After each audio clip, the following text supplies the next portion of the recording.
Well, here it is. It's been a while since I've made a Doctor Who commentary video.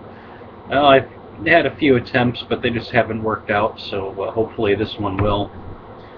I'm just going to talk really about Series 7, just to kind of rehash on things, because I know that I did speak a bit about the first half.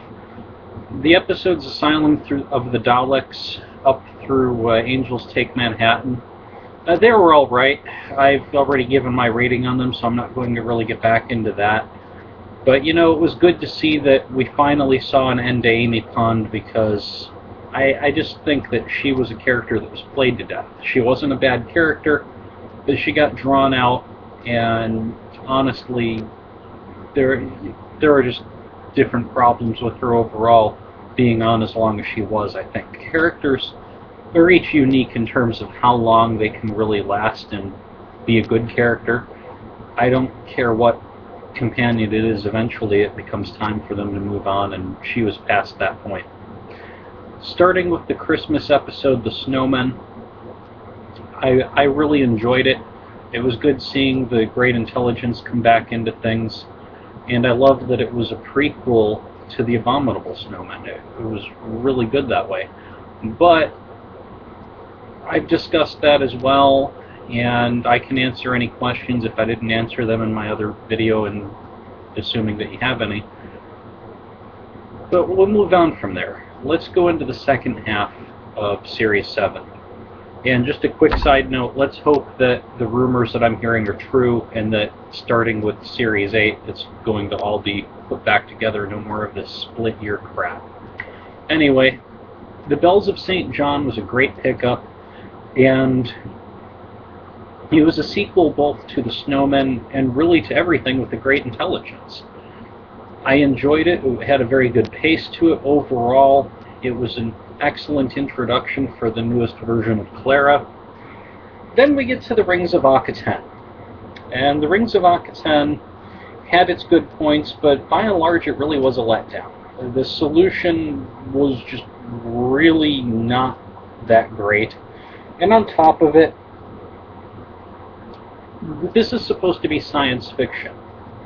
Could we have had some explanation? And I don't mean, some long, we did take up 10 minutes of the episode thing, just a few lines, something to explain how these people are all breathing out in the void of space, not to mention being sucked up and then, dying after a minute, because that's as long as a person can live in space, is about a minute. And how it was that the rings didn't get moved, either sucked in with the planet imploding or hurled off into space somewhere. It just really didn't work for me. Overall, though, I think that the episode was a nice attempt, but I can't rate it very high. I'd say that I'd give it a 4, and that's me being generous. Now we move on to Cold War. I thought that Cold War was a great reintroduction for the Ice Warriors. In certain respects, it felt like classic Doctor Who, but Clara was terribly misused. And that made it kind of hard to really forgive Cold War. Probably, I know that when I originally saw this, higher rating, and I think it was just my excitement over seeing the return of the Ice Warriors and seeing how they were handled. It was awesome seeing them out of their armor, or seeing the one out of his armor, and overall, originally I rated it up there, like I said, but as I rewatch it and I get more analytical, as I look at how Clara was used in the story, which is to say abysmally, I'm going to give it a 6 out of 10. And most of that 6 is because the Ice Warrior was done in a really neat way, and it was pretty imaginative, the way that they presented it beyond the armor. In terms of its use in the story, you kind of expect with an Ice Warrior, okay, they're going to kill it. Now, I'm certainly not one of these people that's addicted to happy endings. In fact, people that know me will tell you that generally I don't like a happy ending unless it's a true story. But just knowing what I do of the Ice Warriors from having watched them before, it was a refreshing change. Now, if they kept doing that, I'd get really annoyed real quick. But overall, yeah, I'll give it a 6 out of 10. That brings us to Hyde, and oh boy, that's exactly what I want to do when I see this episode. It's like Love and Monsters Take 2. This episode had its promising moments, and I only say that because those were the moments that reminded me of Poltergeist. The rest of the time, it reminded me of something that will always attract more flies than honey. If that didn't tell you, let me also explain that if you step on it, you don't want to track it into your rug. So I'm going to give Hyde a 4 out of 10, simply because I want to rate it up a few points higher than Love and Monsters. But that's a weak excuse for a 4 out of 10, but we'll leave it there. Journey to the Center of the TARDIS. What a letdown. Okay, you know, I hate ripping on Doctor Who this much. It's my favorite show, and even with episodes that I'm rating like this, I'm still watching, but you know, my expectations for Journey to the Center of the TARDIS were much higher than this. I expected something that was going to just grip me and just like pull me right into the show, and I was going to see bits and pieces of the TARDIS. You know, it was going to be like, you know, back with Tom Baker all over again. And I don't care. You know, I see these idiots saying, "Oh, well, at least this time they didn't film brick walls in a hospital." And it's like, yeah, well, at least that time they had a goddamn imagination, pardon my French. But it's ridiculous that now, oh, we've got the special effects, but we're going to show some crappy corridors, which, by the way, didn't even look as good as the corridors did in The Doctor's Wife. Sorry, but they looked better there, because there they reminded me more of classic Doctor Who. Here they were just these stupid, bland corridors, and oh, we're going to do a few thousand corridor shots. Yes, I'm exaggerating. And yes, it's Doctor Who. Yes, I should be seeing corridors, but that shouldn't be the bulk of the stuff that we should have seen in this episode. Man, we should have seen rooms that we've never seen before, rooms that haven't been mentioned before, and, oh, I don't know, maybe actually go through the rooms instead of, hey, look, there's a swimming pool in the background for a second and a half. Let's see her dive into the swimming pool to get away from the thing, or push the creature in it. Yeah, let's maybe have made Clara more intelligent than that, because she wasn't supposed to be a dingbat. In fact, wait a minute, wasn't she supposed to be really smart? Okay. Yeah, I know, but I'll press a big red button that should never be pressed because, you know, I'm not the Doctor and I'm not doing it intentionally. I'm just an airhead all of a sudden, but I'm really smart. Oh crap, it's fire. Ah! No, seriously, it was bad. So, yeah, Journey to the Center of the TARDIS. You know, it had a weak resolution on top of it. I'm not saying that I have a problem with the time being reset. I just think that they could have built up to it better. And I really think that they did us a disservice. They didn't show us much more of the TARDIS. I'm sorry, but The Doctor's Wife, written by Neil Gaiman, was a far better TARDIS story. They need to do another TARDIS story and get it right. In fact, you know what? Let me get some 6-year-olds with some spray paint cans and some cardboard. And then the special effects team can come in with the CG afterward. But let us build a TARDIS and we will knock your socks off. So, moving on. The Crimson Horror. One of the better episodes of this season. In fact, as far as the second half of the season goes, I'm going to say that it is the best one next to The Bells of St. John.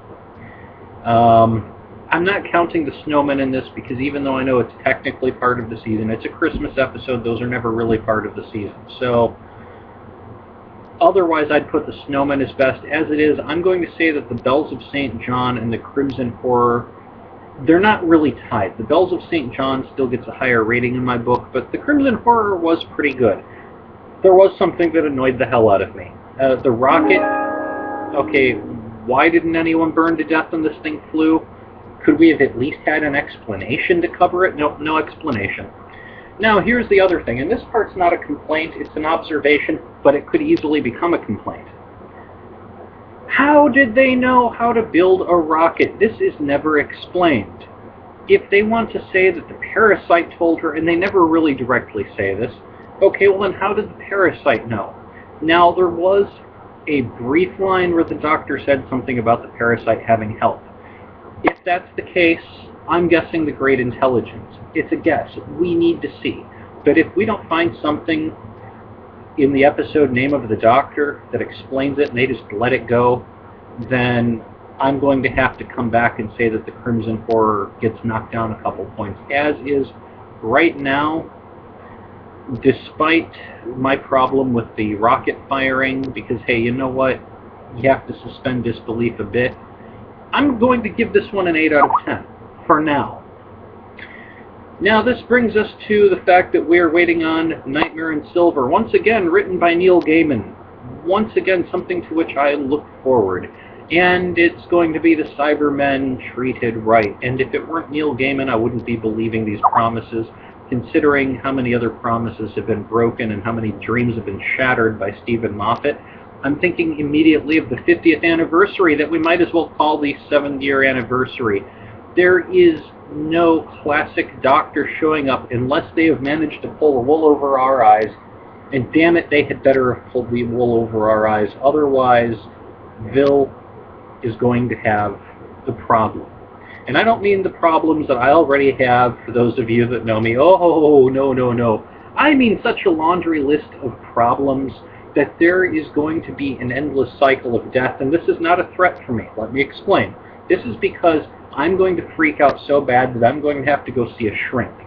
And after I talk to that shrink is going to have so many problems that that shrink will go see another shrink, and it will continue. And each of these shrinks will end up offing themselves because of how crazy it drives them.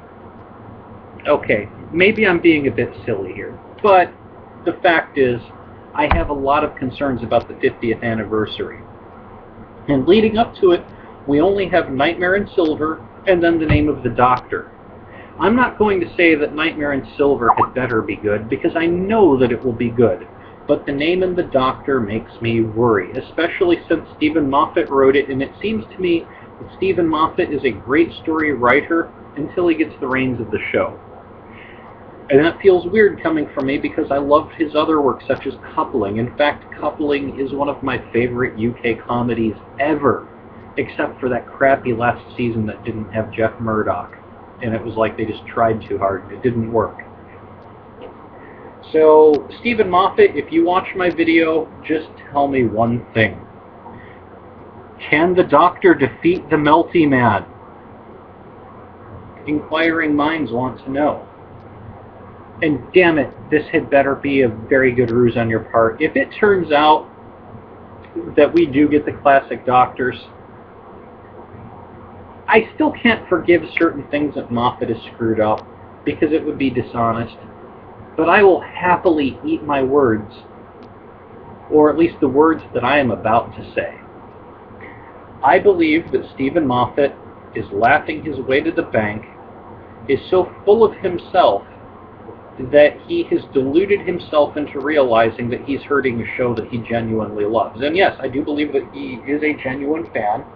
I think, however, that his own inflated ego is making him completely blind to the fact that, yes, the classic fans matter, and no, putting the classic Doctors on the screen is not going to kill it for the new fans, because those people, and I'm talking about a certain type of new fan here, to be fair, but, you know, those people who want their heartthrob Doctor are not going to be bothered by the old men in costumes, as some very disrespectful people have said, because they're going to be too busy drooling over Tennant and Smith.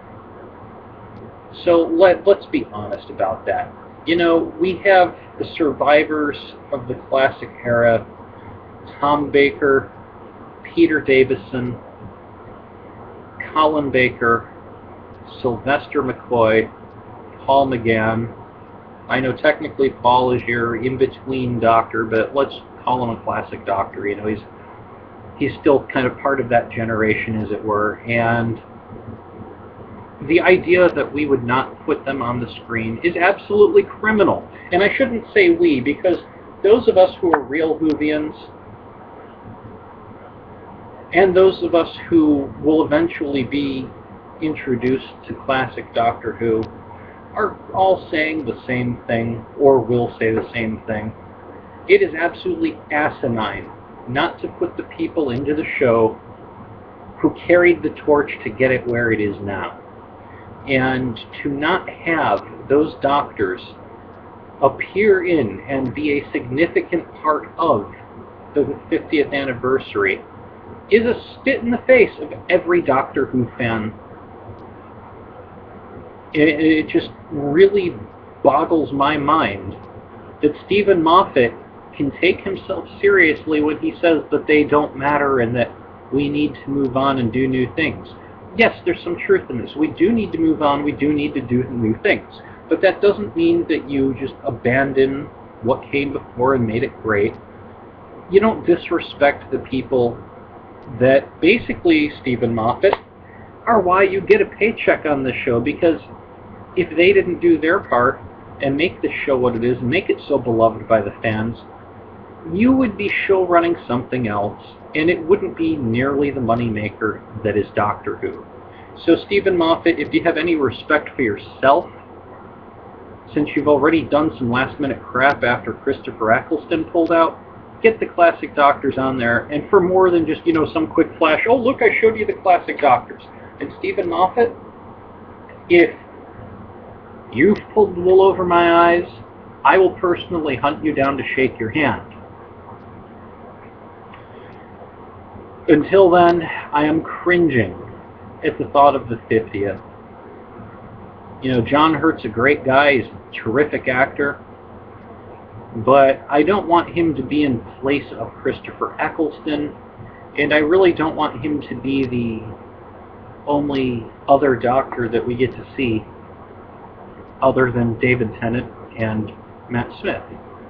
I'm certainly not adverse to him being a Doctor if the explanation is good and the story is good. I would rather see him utilized as Omega, and maybe he's the Doctor because, once again, he used the Doctor's biodata, remember he had it, to create a body for himself, and voila, that's the one that he got. So, in the meantime, I just want to say that many of us are watching with anticipation and a great deal of worry, and we're really hoping that come 23rd of November of this year, that we're going to be amazed. And BBC, any of you people out there who make any sort of decisions or know people who make these decisions or watching, be prepared for your complaints board to really blow up. Okay, first of all, for all of you out there who watch Dr. Freedom, you know that the first link in all of his videos lately has been the BBC complaints page. I would suggest that you go and you click it. I'm not really that great with these videos, so I'm not putting links on here. I'm just going to direct you to him. And for those of you people who have not seen Dr. Freedom, look him up. Watch his reviews. He's amazing. He does really good Doctor Who news on nearly a daily basis. I can't think of very many more dedicated fans, and he will tell you as is. So definitely check him out. Also, you should look at videos from Matrix Lord 212, from Pissy the Clown. Oh boy, who else comes to mind here? I mean, I talked to so many people lately. I want to mention all of them, really. And I already know that I'm forgetting names because it happens. You know what it's like when you try to say names and then they just go right out of your head. So anyway, check out the videos, but more importantly, check out the show that drives us to make these videos if you're not already a fan. And if you don't like it, hey, at least you looked, but I think that you'll find that it's a terrific program, and there's not really much more that I can say at this point. I'm just rambling, and I don't need to talk just to hear myself talk. I've got the voices in my head for that anyway. So, good day to all of you, and if you have any comments, I'll do my best to respond to them.